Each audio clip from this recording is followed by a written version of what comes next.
High friends, welcome back to our YouTube channel. ಬಹಳ student ಆಗಿರ್ಬೋದು, parents ಆಗಿರ್ಬೋದು, MBBS mop up round ಇಂದ ಏನೈತ್ಲ 12ನೇ ತಾರೀಕು ಏನ್ ಕೋರ್ಟ್ ಕೇಸ್ ಇತ್ಲ ಅದ್ರದ್ ಬಗ್ಗೆ ಏನಾಗೈತಿ, ಮತ್ತು BAMS mop stray vacancy round ಇಂದ ಯಾವಾಗ ರಿಸಲ್ಟ್ ಬರ್ತೈತಿ ಅನ್ನೋದು ಬಹಳಷ್ಟು ಜನ ಕೇಳತ್ತಿದ್ರು.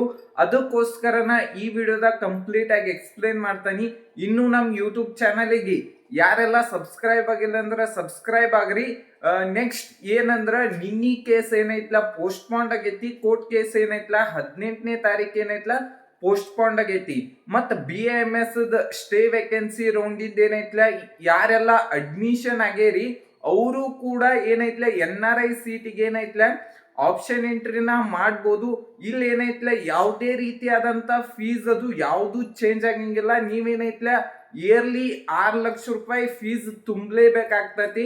ನೆಕ್ಸ್ಟ್ ಏನಂದ್ರ BAMS ರಿಸಲ್ಟ್ ಯಾವಾಗ ಬರ್ತೈತಿ, ಇದೇನೈತ್ಲ MBBS mop up round in case ಯಾವಾಗ ಮುಗಿತೈತಿ ಅವಾಗ ಏನೈತ್ಲ MBBS ಮಾಪ್ ಅಪ್ ರೌಂಡ್ ಇಂದ BAMS ಮಾಪ್ ಅಪ್ ರೌಂಡ್ ಇಂದ ಸ್ಟೇ ವೇಕೆನ್ಸಿ ರೌಂಡ್ ಎರಡು ಅವಾಗ ಬರ್ತೈತೆ.